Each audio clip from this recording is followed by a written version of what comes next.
BRS working president KTR 2 రోజుల పాటు వరంగల్ జిల్లాలో పర్యటించనున్నారు. మధ్యాహ్నం తర్వాత కేటీఆర్ వరంగల్కు రానున్నారు.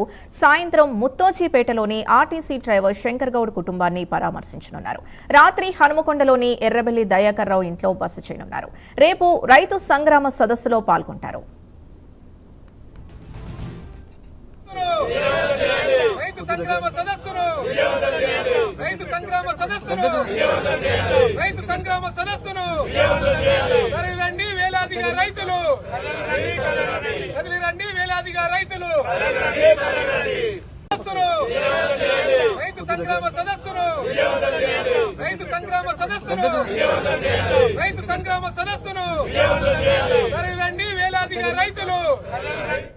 వరంగల్లో కేటీఆర్ పర్యటనకు సంబంధించి పూర్తి డీటెయిల్స్ మా కరెస్పాండెంట్ తిరుపతి అందిస్తారు. తిరుపతి, కేటీఆర్ వరంగల్లో 2 రోజులు పర్యటించనున్నారు. ముఖ్యంగా శంకర్ గౌడ్ కుటుంబాన్ని పరామర్శించనున్నారు.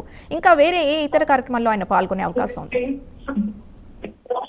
ఈ రోజు రేపు BRS party working president KTR Warangal జిల్లాలో పర్యటించనున్నారు. మధ్యాహ్నం తర్వాత హైదరాబాద్ నుండి బయలుదేరి వరంగల్ కు సాయంత్రం చేరుకుంటారు. నర్సంపేట నియోజకవర్గంలోని ముత్తేజపేట గ్రామంలో ఆర్టీసీ డ్రైవర్ శంకర్ గౌడ్ కుటుంబాన్ని పరామర్శించి ఆ కుటుంబానికి అండగా ఉండేటువంటి ప్రయత్నాన్ని కావచ్చు, ఏం జరిగినటువంటి విషయాలను కూడా కేటీఆర్ మాట్లాడిన తర్వాత కుటుంబాన్ని పరామర్శిస్తారు. ఆ తర్వాత నేరుగా అక్కడి నుంచి కార్యకర్తలకు సంబంధించినటువంటి ఇంటికి వెళ్లి అక్కడ పరామర్శ కార్యక్రమం వెళ్తారు. ఆ తర్వాత నైట్ హన్మకొండలోని మాజీ మంత్రి ఎర్రబెల్లి దయాకర్ రావు ఇంట్లోనే ఈ రోజు కేటీఆర్ బస్ చేయనున్నారు.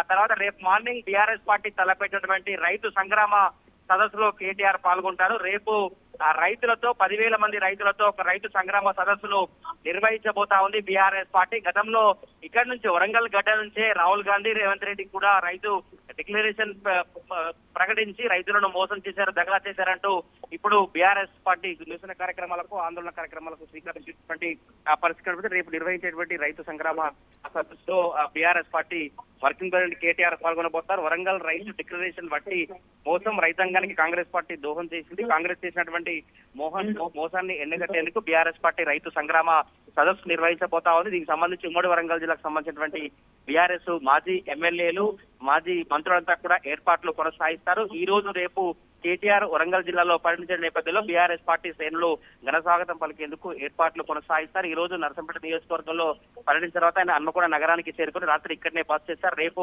రైతు సంగ్రామ సదస్సులో కేటీఆర్ పాల్గొనబోతా ఉన్నారు. కేటీఆర్ ఎటువంటి అంశాలను తెర మీద తీసుకొస్తారు, కేటీఆర్ రాహుల్ గాంధీ ప్రకటించినటువంటి రైతు డిక్లరేషన్ అంశాలు కావచ్చు, ప్రభుత్వం వ్యవహరించినటువంటి తీరు పట్ల కావచ్చు, రైతుల పట్ల కాంగ్రెస్ ప్రభుత్వం ఎట్లా వ్యవహరిస్తున్నటువంటి అంశాలను కేటీఆర్ మాట్లాడబోతున్నట్టుగా తెలుస్తా ఉంది. రైతు సంగ్రామ సదస్సుకు అయితే బీఆర్ఎస్ పార్టీ సన్నద్ధమవుతున్నటువంటి సిచ్యువేషన్ కనిపిస్తా ఉంది. Right, thank you Tirupati.